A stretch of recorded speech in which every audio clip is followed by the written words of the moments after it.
کتب خانے میں آپ کا خیر مقدم کرتا ہوں۔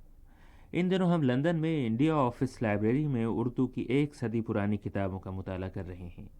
یہ وہ پرانی کتابیں ہیں جو اپنے دور میں بڑے ذوق و شوق سے پڑھی گئیں، لیکن وہ دور گیا تو ان کتابوں کو بھی اپنے ساتھ لیتا گیا۔ اب یہ کتابیں عجائب گھروں کی زینت ہیں۔ ہم ہر ہفتے آپ کے لیے ان کتابوں کی گرد جھاڑتے ہیں اور اس گرد کی تہوں کے نیچے سے اکثر خزانے علم و حکمت کے برآمد ہوتے ہیں۔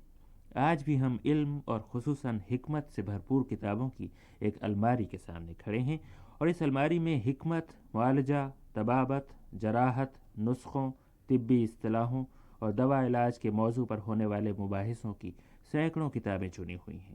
ہم صرف ان اردو کتابوں کی بات کر رہے ہیں جو 19ویں صدی میں شائع ہوئی تھیں۔ آئیے علاج معالجے کی ان تمام کتابوں پر ایک سرسری نگاہ ڈالیں اور بعض کتابوں کو کہیں کہیں سے کھول کر پڑھیں۔ یہاں ایک کتاب افعال الاعضاء ہے جو T.H. ہکسلے کی تصنیف ہے۔ اسے رحیم خان نے ترجمہ کیا تھا اور 99 سال ہوئے لاہور میں چھپی تھی۔ افسانہ حکمت 300 صفحوں کی کتاب محمد حسنی نے لکھی اور 1897 میں میرٹھ سے شائع ہوئی۔ اعمال جراحی کے، یہ انگریزی کتاب کا اردو ترجمہ ہے اور ترجمہ جیمز ہنری بٹلر نے کیا تھا۔ یہ کتاب 128 سال ہوئے دہلی سے چھپی تھی۔ بحر الجواہر، یہ طبی اصطلاحوں کی ڈکشنری ہے جسے چیتن شاہ اور دتا مل نے فارسی نسخے کی مدد سے ترتیب دیا تھا۔ یہ 98 سال پرانی بات ہے۔ بحر الجواہر امرتسر میں شائع ہوئی تھی۔ اس کے بعد ایک کتاب ہے باقیات بھارت مسافر۔ ہندوؤں کے طریقہ علاج پر یہ کتاب نند لال عرف بھارت مسافر نے 1891 میں لکھی تھی۔ 1850 اور 1875 کے دوران ہندوستان میں ہیضے، چیچک اور ٹیکے کے متعلق بہت کتابیں چھپیں۔ اس وقت ٹیکہ لگانے کا نیا سلسلہ شروع ہوا ہوگا، لوگ ٹیکہ لگواتے ہوئے ڈرتے ہوں گے، چنانچہ اس قسم کی کتابیں لکھنے کی ضرورت محسوس ہوئی۔ اس موضوع پر کچھ ایسی کتابیں دیکھنے میں آتی ہیں: رسالہ ہیضہ اور بیان چیچک جو دتا مل نے لکھی، چیچک کا ٹیکہ لگانا، یہ 8 صفحوں کی کتاب ہے۔ چیچک کی پوتھی ڈاکٹر آئزک نیوٹن کا ترجمہ ہے جو پنڈت سری دھر نے کیا تھا۔ اسی طرح لکشمی نارائن کی ایک کتاب ہے فوائد ٹیکہ جو 1871 میں چھپی تھی۔ رسالہ چیچک، یہ کتاب لکشمی پرساد مشہور نے لکھی اور آج سے 102 سال پہلے پٹنہ میں چھپی۔ رسالہ حیضہ وبائی، غلام یحییٰ خان نے لکھا اور اسی سال آرا میں چھپا۔ رسالہ مرض حیضہ بدر الدین خان نے لکھا، چرنجی لال نے مرتب کیا اور دہلی سے شائع ہوا۔ رسالہ جداری، معروف بعلاج سیتالا یعنی چیچک، 103 سال پہلے شجاع الدین نے لکھی۔ اسی طرح کوئی صاحب وشنو دتا پانڈے تھے جنہوں نے رسالہ ٹیکہ لکھا۔ تدابیر دفیہ حیضہ، یہ کتاب نبی بخش نے لکھی اور گجرانوالے میں چھپی تھی۔ اب آئیے دوسری کتابوں کی طرف۔ گنج حکمت احمد علی حسین نے لکھی تھی اور پورے 100 سال پہلے مدراس میں چھپی تھی۔ اس وقت مدراس میں اردو ٹائپ پر بڑی معیاری کتابیں شائع ہوا کرتی تھیں، چنانچہ وہیں 1863 میں یعنی 113 سال پہلے علم طب شائع ہوئی تھی۔ علم طب کا تعلق مغربی طریقہ علاج سے ہے۔ تقریباً 600 صفحوں کی یہ کتاب حکیم سید جعفر علی کے فرزندوں حکیم سید باقر علی اور حکیم سید علی نے لکھی تھی۔ ان دونوں نے حیدرآباد کے مدرسہ طبابت میں تربیت پائی تھی۔ ڈاکٹر جارج اسمتھ ان کے استاد تھے جنہوں نے اردو میں علم طب کا دیباچہ لکھا ہے۔ یہ کتاب نہایت عمدہ اور صاف ٹائپ پر چھاپی گئی ہے۔ کتاب میں تمام انگریزی اصطلاحیں استعمال ہوئی ہیں جو اردو رسم الخط میں بڑے اہتمام سے لکھی گئی ہیں، مثلاً وس میڈیکیٹرکس نیٹیوری یعنی طبیعت اور فیشیس ہپوکراٹیکا یعنی سکڑا ہوا بے رونق چہرہ۔ آئیے علم طب کے دیباچے کا ایک حصہ پڑھیں جو ڈاکٹر جارج اسمتھ نے لکھا ہے۔ چونکہ وہ دکن میں تعلیم دیتے تھے اس لیے ان کا انداز بھی دکنی ہے۔ لکھتے ہیں: سن 108 ہجری مطابق سن 726 عیسوی میں عرب لوگ علم و فن طب کا شروع کیے۔ انہوں نے اکثر مشہور کتابوں کا ترجمہ کیے، خصوصاً جالینوس اور بقراط کے کتابوں کا، مگر اپنی طرف سے اس علم طب میں زیادہ افزائش نہیں دیے۔ لیکن کیمسٹری یعنی علم کیمیا نیا ایجاد کیے اور اس علم سے طبابت میں بہت فائدہ ہوا، گویا ایک بڑا خزانہ ہمدست ہوا۔ ان کو اس علم کے ایجاد کرنے کا فخر اور بزرگی ہے۔ ان عربی حکیموں میں سب کے اول ایک شخص اسکندریہ کا باشندہ ہارون نام تھا۔ اسی نے چیچک کا بیان سب کے اول لکھا اور سن 288 ہجری مطابق سن 900 عیسوی میں ایک حکیم سب سے زیادہ مشہور رازی نام عراق میں پیدا ہوا۔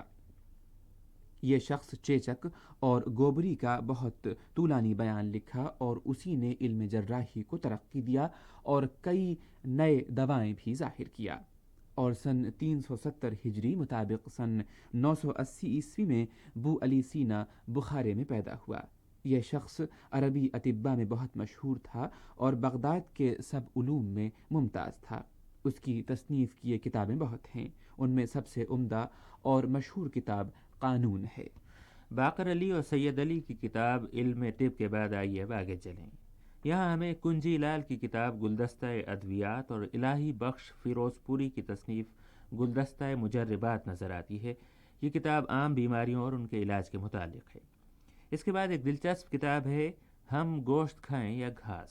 یہ کتاب اسسٹنٹ سرجن بھولا ناتھ نے لکھی تھی اور 1894 میں امرتسر میں چھپی تھی۔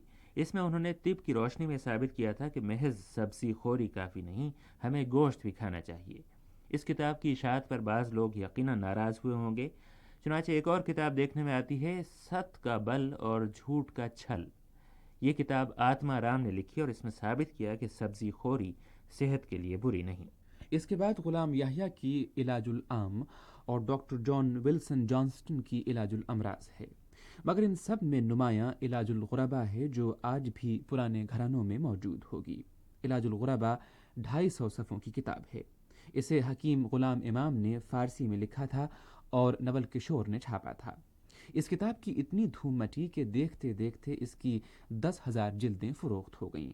اس پر منشی نول کشور نے حکیم محمد اصغر علی سے کہا کہ وہ علاج الغربا کا اردو میں ترجمہ کریں۔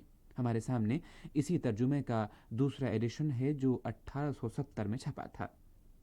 علاج الغربا جیسا کہ نام سے ظاہر ہے غریبوں کے لیے تھی، چنانچہ اس میں اس قسم کے علاج پڑھنے میں آتے ہیں کہ بلغمی کھانسی ہو تو کیلے کا پتا جلا کر راکھ اس کی تھوڑے نمک میں ملا کر ہر روز چند مرتبہ کھایا کریں، یا پیپل چلم پر رکھ کر مثل تمباکو کے پئیں، یا کوے کی اجابت تھیلی میں باندھ کر گلے میں لٹکائیں۔ اس کے بعد معصوم علی کی علاج نسواں اور احسان علی خان کی علاج احسانی ہے۔ ایک اور کتاب ہے علاج شمسی، سورج کی شعاؤں سے علاج معالجے کے متعلق۔ یہ کتاب بشمبر ناتھ نے لکھی تھی، صرف 32 صفحوں کی کتاب ہے۔ 1895 تک اس کے 3 ایڈیشن شائع ہو چکے تھے۔ علم الادویہ مکند لال نے لکھی تھی، 330 صفحوں کی کتاب ہے، 1872 میں آگرے میں چھپی تھی۔ علم الامراض WCE فوائے کی تصنیف ہے، 98 سال قبل روہتک سے شائع ہوئی۔ علم و عمل قابلہ مڈ وائفری پر اس عنوان سے 2 کتابیں ہیں، ایک رحیم خان کی لکھی ہوئی اور دوسری رائے مہندر ناتھ عہدیدار کی۔ خلاصات الامراض محمد اعظم اللہ نے لکھی، 105 سال پہلے لکھنؤ میں چھپی تھی۔ کیمیائے عناصری، یہ کتاب محمد نور کریم نے فارسی سے ترجمہ کی، اور لطف زندگی برج موہن رام کی تصنیف ہے۔ اسی طرح معدن حکمت غلام حسین نے لکھی۔ مجمع البحرین، یہ 608 صفحوں کی کتاب حکیم حیدر علی خان نے لکھی اور 102 سال قبل لکھنؤ میں منشی نول کشور نے شائع کی۔ یہ کتاب حیرت انگیز ریسرچ ہے، بہت بڑے سائز کی کتاب ہے جس کے ہر صفحے کو 2 حصوں میں تقسیم کیا گیا ہے۔ ایک حصے میں طب یونانی کا نظریہ ہے اور اس کے سامنے والے حصے میں وہی بات مغربی نظام علاج کی روشنی میں بیان کی گئی ہے، اور اس طرح علاج کے مشرقی اور مغربی طریقوں کا موازنہ کیا گیا ہے۔ اس کتاب کو دیکھ کر یہ اندازہ لگانا مشکل ہے کہ اس پر کتنی محنت کی گئی ہوگی۔ آج ہم نے جن کتابوں کا مطالعہ کیا ان میں سے بہت سی کتابیں منشی نول کشور کے چھاپے خانے نے شائع کی ہیں۔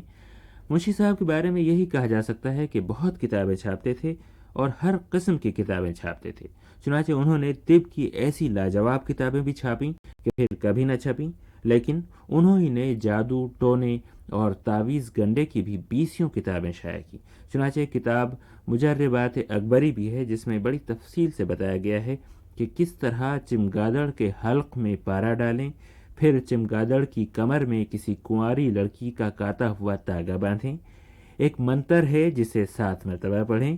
چمگادڑ کو مٹی کے برتن میں بند کر کے 7 دن تک برتن کو اوپلوں میں جلائیں، اور جب اس کی ہڈیاں خاک ہو جائیں تو اس کے حلق سے پارے کی خاک نکال کر تانبے پر ڈالیں، سونا ہو جائے گا۔ اور اسی پر آج کا پروگرام کتب خانہ اب ختم ہوتا ہے. اس پروگرام کے متعلق اپنی رائے ضرور لکھیے گا. اور اب ایک اہم اعلان سن لیجیے.